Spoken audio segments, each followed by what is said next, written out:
बिस्मिल्लाहिर्रहमानिर्रहीम। अस्सलाम वालेकुम जी व्यूअर्स, आज हम बनाएंगे काले चने।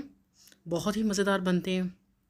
इसके लिए चाहिए 1 कप घी, 2 टमाटर कटे हुए, 10 से 12 सब्ज़ मिर्च, 2 प्याज। और ये मसाला जो मैंने घर में बनाया था ये मैं आपको बताऊंगी। इसके अंदर बिल्कुल जो सादा है, सादी चीज़ें हैं। ये हरा धनिया है। ये मैंने काले चने उबाल लिए हैं और इसको अच्छी तरह उबाल लिया था मैंने। ओवरनाइट रात को भिगो के रखे थे। और ये जो पानी वही है जो मैंने इसके अंदर से निकाला है काले चनों का। इसको आपने ज़ाया नहीं करना, क्योंकि जब हम इसका शोरबा बनाएंगे तो यही पानी जाएगा। जी, ये 1 कप घी के अंदर प्याज चले गए हैं। इसको हम अब गोल्डन होने तक वेट करेंगे। बहुत ही मज़े के बनते हैं और बहुत ही जल्दी बनते हैं। बस आप अगर इसको ओवरनाइट भिगो के रख दें मीठा सोडा लगा के।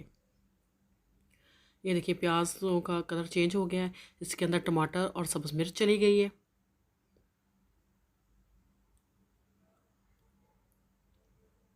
ये वही मसाला जो लहसुन अदरक का है, सुरख मिर्च, खुश्क धनिया, नमक, ये 3-4 चीज़ें मिला के मैंने पेस्ट बना के रखा हुआ है। और इससे ये होता है कि खाना बनाने में आसानी होती है। जी, इसको अच्छी तरह से भून लेंगे।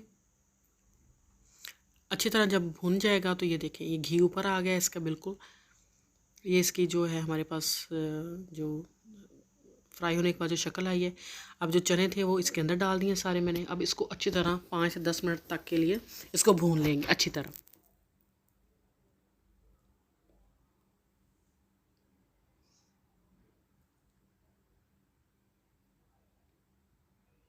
जी, जब ये अच्छी तरह भून जाएंगे टमाटर और जो इसके अंदर सब्ज़ मिर्च और जो प्याज डाले हैं वो अच्छी तरह गल जाएंगे और बिल्कुल मसाला जो है वो इसके अंदर हल हो जाएगा।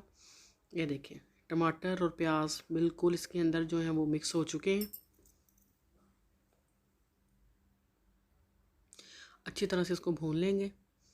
इसको आप चावल उबाल लें उसके साथ भी अच्छे लगेंगे, पराठे के साथ अच्छे लगेंगे, चपाती बनाएं। और अब उसके अंदर जो पानी मैंने डिस्कार्ड करके रखा था वो मैंने इसके अंदर दोबारा डाल दिया है और इसको अच्छी तरह से पकने के लिए रख लिया है। तकरीबन 10 से 15 मिनट पकने के बाद इसके ऊपर हमने हरा धनिया डाल दिया थोड़ा सा। साथ ही इसके अंदर मैंने गरम मसाला जो है ये देखें गरम मसाला शामिल कर दिया है। अब आंच हल्की रखेंगे और तकरीबन इसको 2 से 3 मिनट दम पे लगाने के बाद ये आपका जो है जी काले चने बिल्कुल तैयार हो गए हैं। चपाती के साथ खाएं, इसको चावलों के साथ खाएं, नान के साथ खाएं, बहुत ही मज़े के लगेंगे। और आप इसको ज़रूर ट्राई कीजिएगा और मुझे बताइएगा कि कैसे बने और आपको कैसे लगे। और ये देखें ये मैं आपके सामने इसको डिश आउट कर रही हूँ।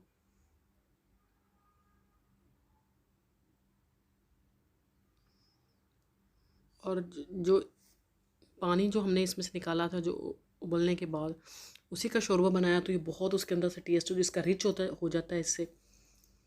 और आप इसको ज़रूर ट्राई कीजिएगा और मुझे बताइएगा कि कैसे बने।